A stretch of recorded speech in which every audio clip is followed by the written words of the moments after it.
Guys, good evening. May gagawin tayo ngayon, iba naman to, mga kabutingting. So, kung tutuusin, napaka-basic lang ito, pero malaking tulong to.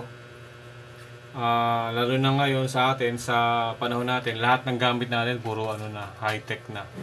Cellphone, laptop. So, ang tama ito, lapit ko lang yung camera natin. Ang gagawin natin ngayon, mga kabutingting, usually 'di ba pagka nag-aano tayo, papasa tayo ng any information like picture, video, ano ginagamit natin? Bluetooth, 'di ba? Infrared dati. Napakabagal noon, 90s pa 'yon or early 2000 yung Bluetooth, yung infrared. So ngayon yung Bluetooth medyo mabagal, 'di ba? Lalo na kapag bulky or malalaki yung files na ipapadala mo or i-send mo. So ito, yung ituturo ko sa inyo, napaka-basic lang naman ito pero malaking bagay ito para sa atin. Kahit po yung pagta-transfer natin ng files from cellphone to laptop. From laptop to cellphone, vice versa. So, ang gagawin natin ganon, magta-transfer lang tayo ng files para less hassle. Usually kasi pagka Bluetooth medyo matagal eh. So, dito kahit mga na-try ko na rito mga malalaking files eh. Nagte-take din siya ng time pero mas mabilis to as compare sa sa Bluetooth. So, dito ang gagawin natin, kailangan muna natin mag-download ng application.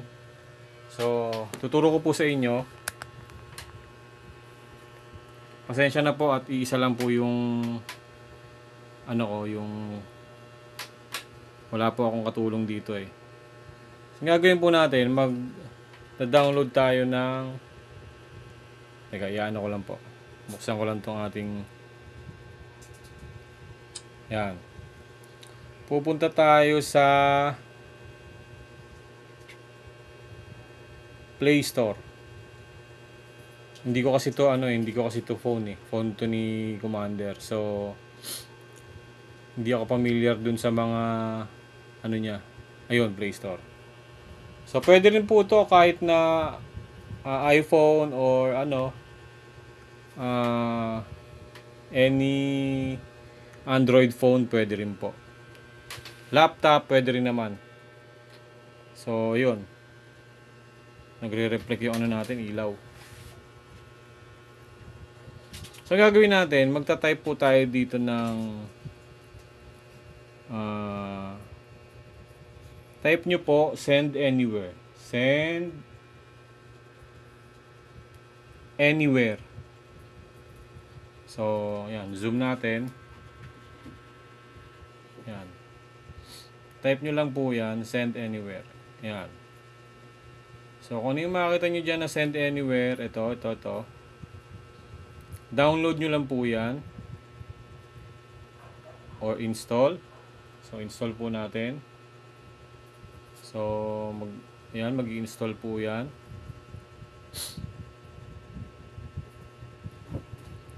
So, itong application na to, ito po yung ginagamit ko minsan.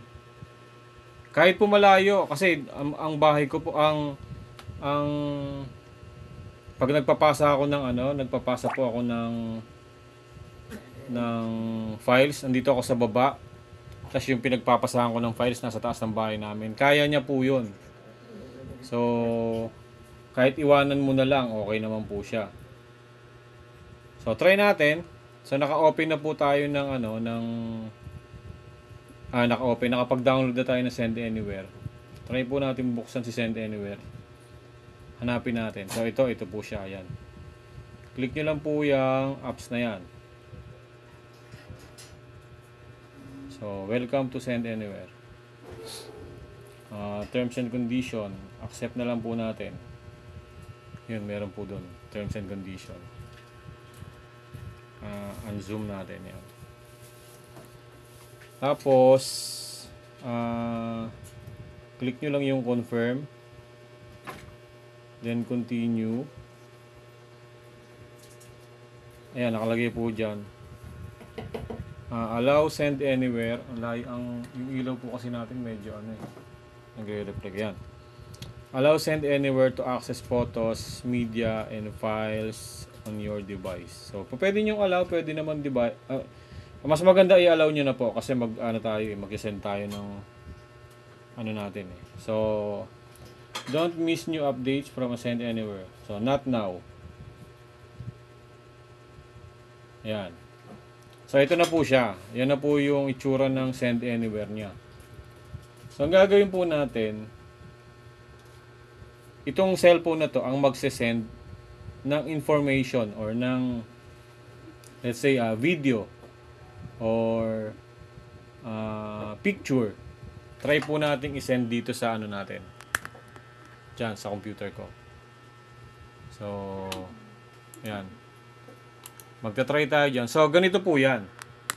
Para po tayo makapag-send ng information from our phone to laptop, so dapat meron din po siyang send anywhere application.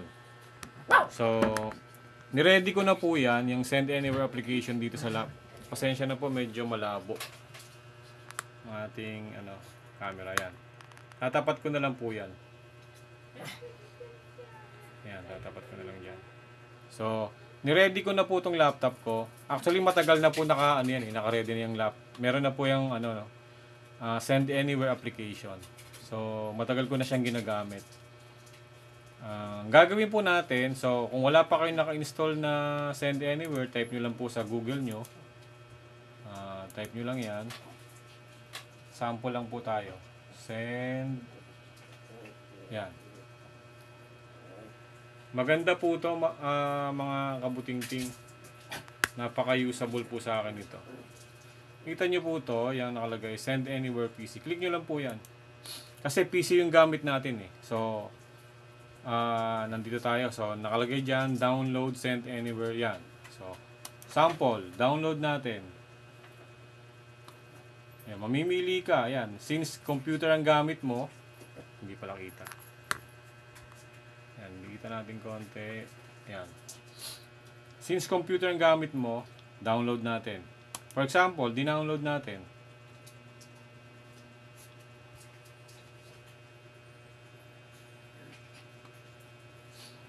Then after natin ma-download, i-install po natin yan, di ba? So install natin. For example, given na install na po natin si Send Anywhere sa computer natin. Gagawin natin, kiklik mo lang po yung application mo ng Send Anywhere. Ito po yun. Yan, click mo lang po yung Send Anywhere na yan.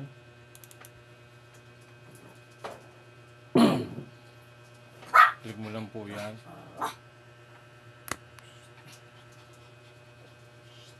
Ayan.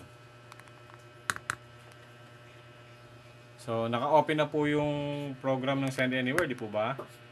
Ang gagawin po natin is, so, nagtatanong siya, there is a new version available. Would you like to update right now? So, hindi po muna tayo mag-update. Hindi pa naman natin kailangan yun. So, ang gagawin po natin, which is si laptop ko ang receiver. Siya yung magre-receive ng file or data galing dito sa cellphone ko. So, magsisend ako from cellphone to laptop. Minsan kasi mayroong mga computer na walang Bluetooth eh. Like for example, desktop. Yung ordinaryong desktop lang, wala siyang Bluetooth. So, paano ka makakapag-send? So, kailangan mo pang gumamit ng wire, di ba? Or cable. So, gagamitan pa siya ng cable dito. Sasaksakan mo siya ng cable. Didikit mo sa laptop mo or sa computer mo. So, dito, hindi na po natin kailangan yon. Hindi na po natin kailangan gumamit ng ng cable. Ulit naman ni Hindi na po natin kailangan gumamit ng cable para mag-transfer. Dito, wireless na po siya. So, ang gagawin po natin, magsisend tayo ng files from our phone dito. So, sample. Kukuha po ako ng video. Example, video. Okay. Yan. Click ko yung videos, dyan. So, for example, ito, 59.3. Click mo lang po yan. Pwede naman yan, marami. For example, gawin na natin dalawa. Ito, itong isang video na to. Click natin yan. So, dalawa na, di ba? Ang gagawin po natin is i-click natin yung send. Dahil siya ang sender eh. Send. Ito pala. Send. So, yan. May makikita po kayong number dyan sa taas. So, itong number nito, kailangan nyo po yung i-attach doon sa laptop nyo. Yan, sample si laptop. Kasi siya ang receiver eh. So, ang gagawin mo po, meron po yung, wait lang po may nakikita kayong receive. So, for example, ito, yung cursor, ayan, receive, di ba? Meron pong nakalagay rito, input key. Input key. So, yung key, manggagaling po dito kay cellphone natin. So, ang nakalagay po dyan is 444039. So, type lang natin yan. Yung number na yan, 444039. Okay? Then, enter mo siya.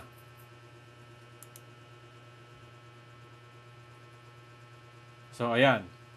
May lumabas pong dalawang files. Yung files na dalawa na yon galing po yun dito, di ba?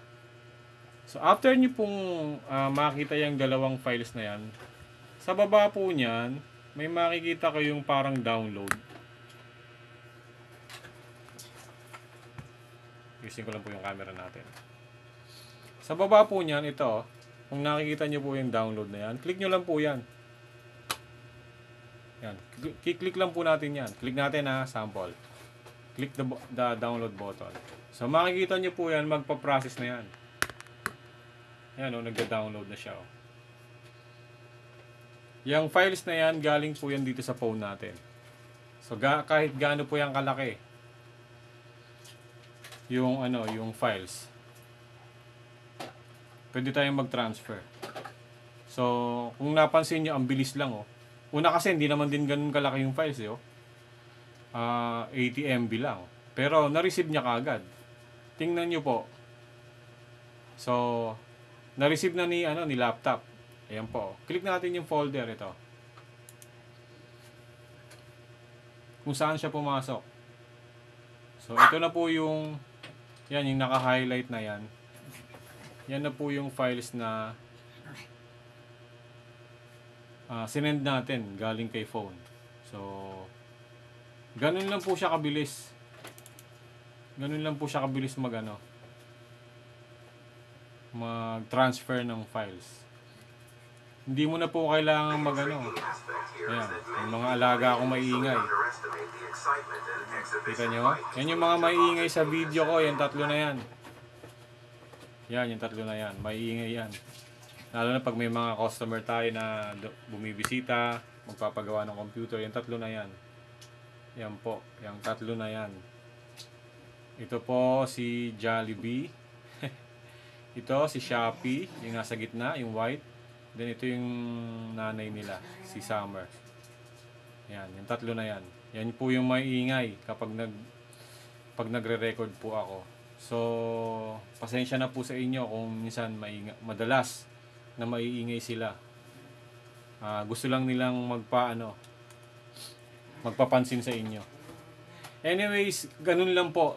Napakasimple lang po gamitin itong Send Anywhere na to. Kailangan mo lang po mag-download both gadget from cellphone then laptop. So makikita mo na po 'yan. So napakalaking bagay po sa akin itong Send Anywhere na 'yan. Lalo na pagka may mga mabilisan akong files na kailangang i-transfer. Yan na lang po ginagamit ko from phone to to laptop. Minsan naman from laptop to phone, vice versa. Pwede, again, yung send anywhere na yan. Pwede po yan kahit Android, kahit na iPhone, gumagana po yan. So ayun mga kabuting-ting, hindi ko na po pahabain ang ating video. So nakita nyo naman kung paano po tayo nag-transfer ng files. Kahit po malaking files, kaya po niyan. Kaya po niyang i-transfer. Napakasimple lang po. So magagamit po natin to araw-araw kung mayroon tayong mahilig tayong store ng mga mga video sa ating computer, sa ating cellphone. Magagamit po agad natin 'yan. Mas mabilis po siya, no need na gumamit pa ng wire. So wireless po 'yan. So again, maraming salamat mga kabuting-ting sa time and panonood nyo po sa ating YouTube channel. So gagawa pa po ako ng iba pang mga tutorial kagaya po nito, itong ginawa ko. Naisip ko lang po ito ngayon. So medyo idle tayo, wala tayong masyadong gawa ngayon. Sabi ko why not gumawa ako ng maiksing video para sa tutorial. So the next time gagawa ulit ako ng tutorial na para po sa ating mga computer. Ayun. Salamat po. Bye-bye and God bless po sa ating lahat.